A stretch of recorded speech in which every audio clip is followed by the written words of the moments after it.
vous parler aujourd'hui, ça va être davantage sur, évidemment, je vais prendre l'angle de la qualité de l'air particulièrement, plutôt que le reste, enfin tout le reste, parce qu'on pourrait en fait faire une matinée rien que sur ce sujet-là. Quand Didier m'a mis le titre, je me suis dit, ouh là là, je ne vais jamais y arriver sauf à faire des banalités. Donc j'ai choisi de travailler particulièrement sur la qualité de l'air. À la fois parce que quand on parle de CO2, et donc ça va me raccrocher en fait aux thématiques climatiques, quand on parle de CO2, ben, en fait, il y a plein d'autres choses qui sont émises dans l'air. Et malheureusement, je trouve que ces dernières années, le débat s'est très très fortement focalisé sur le CO2, et particulièrement en matière de transport. Et alors le reste, tous ces saloperies, hein, excusez-moi le mot, mais c'est comme ça qu'il faut les appeler, qui viennent nous pourrir la vie, eh bien on y a fait beaucoup moins attention, malheureusement. Et alors pourquoi aussi qualité de l'air? Parce que on connaît bien tous les déterminants finalement de la longévité, de la qualité de la vie, l'alimentation, le stress, etc. Tout ça commence à être bien connu. La qualité de l'air, c'était un déterminant de mort prématurée, de perte de qualité de vie, très important jusqu'à, je vais dire, la fin de la deuxième révolution industrielle et puis donc le début, après les années 50-60, des premières normes environnementales. Ça s'est très fortement amélioré dans nos pays et finalement on a mis un peu ça de côté. Mais sauf qu'au lieu d'être un déterminant de décès, c'est devenu un facteur de diminution de la qualité de vie. Parce qu'au lieu d'avoir des doses importantes, on est sur des doses faibles et qui sont toujours tout aussi nocives pour la santé. Donc, on va prendre l'exemple davantage un petit peu du transport. Alors, en termes de santé, le constat que je fais, c'est que quand on est exposé à un pic de pollution, c'est moins dangereux que d'être exposé en permanence à des doses qui sont juste en dessous. Donc, aujourd'hui, il n'y a pas de problème, très bien, mais sauf que les doses sont très élevées. Et si on a tous les jours de l'année quelque chose comme ça, c'est pire que d'avoir 3 fois par an un pic d'ozone ou autre. Donc, la question des seuils, etc., tout ça est très intéressant pour alerter la population, sauf qu'on ne lutte pas sur la cause qui est l'exposition à des niveaux importants tout le temps. En Belgique, ça nous arrive relativement fréquemment d'avoir des pics de pollution, hein, pic de l'ozone, smog, etc.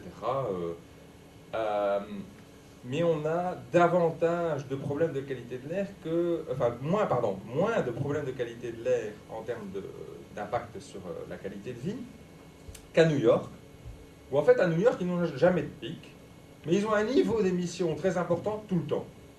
Donc finalement, les New-Yorkais ont une qualité de vie qui est moindre à cause de la pollution de l'air qu'en Belgique, mais ils n'ont jamais de pic. Mais le niveau d'exposition est encore plus important que chez nous. Donc, le Belge vivra donc en moyenne 13 mois de moins que ce à quoi on devrait s'attendre à cause de l'exposition aux concentrations de particules fines.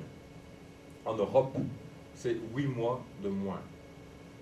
Donc on voit bien qu'on a un problème important dans notre pays. Et alors, sur base d'études qui ont été faites dans d'autres pays, on a pu estimer que 7000 décès sont prématurés en Belgique à cause de la pollution due au diesel. Je vous fais ici un petit tableau dont j'ai été rechercher, il y a quelques éléments intéressants qui sont en fait les coûts de l'inaction. Donc on va regarder ceux qui sont liés en matière de santé. Donc là, le coût des vagues de chaleur, c'est peut-être un peu petit. Oui, pas très net, c'est pas très grave. Les vagues de chaleur, c'est plusieurs milliers de personnes à chaque fois, 1300 en 2003 par exemple. Et la pollution de l'air, particulièrement pour l'Europe, c'est plus d'1 milliard d'euros. Et un chiffre intéressant, c'est le coût de la pollution atmosphérique en Belgique. En matière de dégradation de la santé, ça coûte de 200 à 600 millions d'euros par an d'ici 2020. Donc, pour vous donner une idée, ça représente entre 0,2 et 0,6% du PIB belge. C'est grosso modo ce qu'on espère toujours avoir comme croissance, hein, pour avoir des conclaves budgétaires assez classiques. Donc en fait, c'est plus ou moins là, c'est envolé là-dedans. Et alors, au niveau européen, ça peut monter jusqu'à 1% du PIB de l'Europe d'ici 2020. Donc c'est quand même, c'est pas négligeable, hein, c'est même très important. Alors, le diesel, je vous en parlais tout à l'heure comme, un polluant très important. J'ai vraiment envie de faire un focus là-dessus et je vous expliquerai pourquoi. Donc, l'OMS a classé le diesel comme étant un cancérigène, en tout cas le diesel issu des gaz d'échappement, bien sûr. Et, bon, comme toutes les grandes villes, que ce soit du pays ou d'Europe, la région bruxelloise est particulièrement touchée. Et malheureusement pas toujours tous les leviers nécessaires que pour diminuer l'impact de cette pollution. Et donc 70%, même plus de 70% des particules fines dans la région bruxelloise et 50% des oxydes d'azote, ce sont les fameux NOx, qui sont des polluants nocifs pour la santé, mais aussi les précurseurs de l'ozone et donc des pics d'ozone. Et donc, tous ces polluants sont essentiellement issus des véhicules diesel en circulation dans la capitale, à la fois parce que ce sont les Bruxellois résidents, mais aussi des navetteurs des deux autres régions. Et donc, si on regarde un petit peu pourquoi le diesel, on regarde un peu les différents types de carburants qui sont employés par les véhicules en circulation en Belgique. Bon, le diesel, ça représente presque 80% du parc. Hein. Donc, et on voit que le diesel, c'est beaucoup plus polluant que les autres. Alors, en bleu, c'est les coûts associés au changement climatique, et en rouge sont les coûts associés à la pollution atmosphérique. Donc on voit que normalement, ça aurait dû baisser. Ça aurait, je dis bien, ça aurait dû. Parce que on a remarqué que même si on a mis les normes euro et que normalement tout ça, ça va mieux pour la santé, ça c'est des tests en laboratoire qui sont très bien faits, mais à l'usage ça ne marche pas. Et donc on se rend compte qu'aujourd'hui, entre la norme Euro 1 et la norme Euro 4, qui est censée être regardée là, bien meilleure, eh bien en fait, c'est presque pareil. C'est quand même assez ennuyant. Oui, c'est à peu près... il y a 20% de mieux entre la norme Euro 4 et la norme Euro 1. Donc ça veut dire qu'il reste beaucoup d'efforts à faire en la matière. Et alors on vous parlera de filtres à particules et d'autres choses. En fait, tout ça, c'est bien parce que ça diminue le volume. Et donc les tests sont faits sur le nombre, pas sur le volume, et pas sur le nombre de particules. Et quand on diminue le volume, en fait, on détruit les particules en plus petites particules. Donc en fait, il y en a plus, mais elles pèsent moins. Et donc, en fait, les normes disent, ben ça va, c'est bien. Mais sauf que vous avez plus de petites particules, et toutes ces petites particules viennent davantage se fixer dans nos circuits, si je puis dire, aériens, dans nos poumons, etc. Donc, bon, on pensait avoir fait des efforts, mais en fait, ça n'est pas si bien que ça. Est-ce qu'il ne faudrait pas alors aller vers une dédiésélisation du parc automobile tout de suite? Je ne sais pas si certains ont suivi les débats qui ont eu lieu en France il y a quoi, 3 semaines, 2-3 semaines sur l'idée de shifter tout doucement le parc diesel et de le rééquilibrer. Ça pose toute une série d'autres problèmes de toute façon. Mais bon, voilà, parce qu'on est confronté à un problème important. Alors que on a favorisé le diesel, entre autres, ces 10 dernières années, parce que moins de CO2 au kilomètre parcouru. Et alors, pourquoi la focalisation sur le transport? Eh bien, en fait, parce que l'industrie, même si elle est responsable de 64% des émissions, je dis, ouais, c'est quand même beaucoup, c'est important. Mais en fait, les industriels, ils sont soumis à des normes très sévères. Ils sont contrôlés et ils ont des permis à respecter. Et en fonction, et puis les permis, ça se renouvelle. À chaque fois, on met les nouvelles normes, etc., etc. Donc on est sur une tendance à l'amélioration constante en matière industrielle. Donc là-dessus, en plus, ce sont des grosses sources d'émissions, et donc quand il y a un véritable problème, on met des filtres, on met tout le reste. Ça coûte cher, mais c'est pas grave, parce qu'on a les moyens de payer ce genre de choses-là. Donc, au niveau de l'industrie, on peut dire que c'est assez bien sous contrôle. Et donc, si on regarde par rapport à il y a peut-être 50 et 100 ans, les émissions d'industrie sont devenues beaucoup moins polluantes qu'auparavant.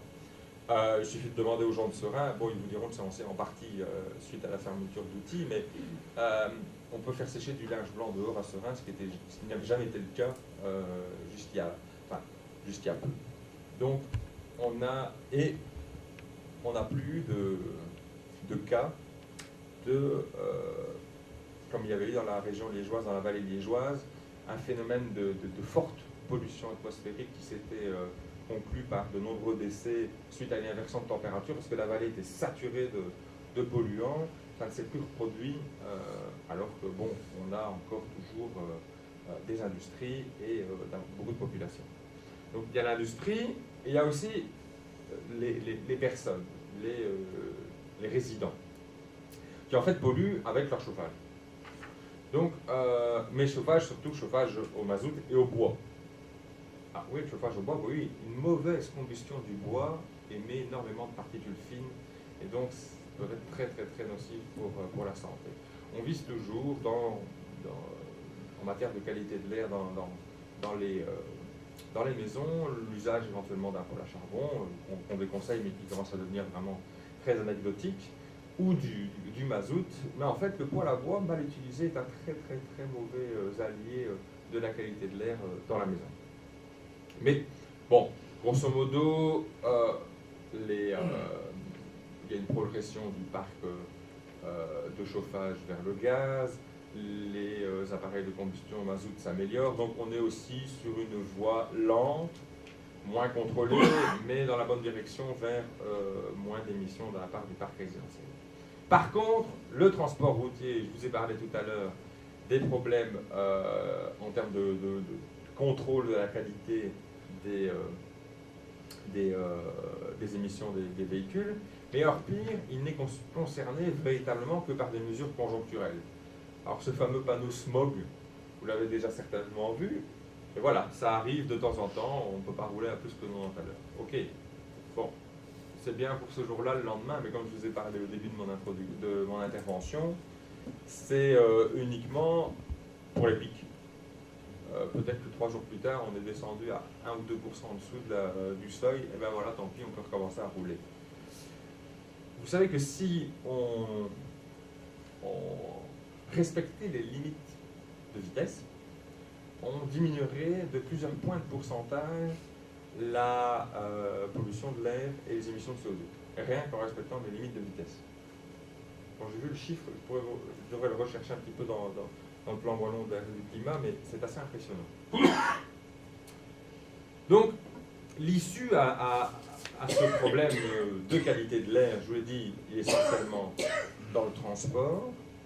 Ça passera par évidemment une diminution de la mobilité, du nombre de kilomètres parcourus en véhicules polluants, ou alors on parcourt ces kilomètres avec des transports publics, des modes plus doux, des modes de déplacement plus doux, etc. etc. Bref, toute une série de types de déplacements qui en plus ont un avantage sur la santé, c'est qu'ils nous font bouger et qui nous font des exercices parfois très bienvenus. Voilà, maintenant il restera toujours des conducteurs invétérés à qui il faudra dire utiliser des véhicules moins polluants, plus écologiques. Et c'est pas toujours nécessairement des véhicules électriques comme on pense beaucoup, mais on peut utiliser le gaz par exemple. Et des analyses qui ont été faites montrent qu'en fait le gaz comme combustible, il y a le LPG mais il y a aussi le gaz naturel, peuvent être très intéressants parce qu'on est à des ordres d'émissions de particules polluantes en matière de pollution de l'air qui ne sont que de 10% du total des autres types de combustibles. Donc on a un véritable avantage. Alors, il faudra se poser la question à l'avenir que si on veut, est-ce qu'il ne faudra pas passer au gaz comme, et alors après, encore mieux, le biogaz comme type de combustible pour nos véhicules, pour améliorer la qualité de l'air. Et donc, j'en terminerai sur cette conclusion, sur le fait que je pense que nous avons les moyens d'améliorer la qualité de l'air et donc la qualité de vie dans notre pays, mais que tout cela appartient, enfin, il faudra prendre des décisions politiques courageuses, c'est-à-dire s'attaquer au mythe du diesel, soi-disant propre, des soi-disant voitures propres qui ont été malheureusement fortement encensées par différents gouvernements ces dernières années. Et donc ça ne sera pas nécessairement facile à faire comprendre aux gens à qui on a donné de l'argent pour acheter une petite voiture diesel, qu'en fait ce n'était pas une bonne idée. Mais bon, on ne va pas baisser les bras, on va faire tout ce qu'il faut pour améliorer les choses. Voilà, je vous remercie de votre attention.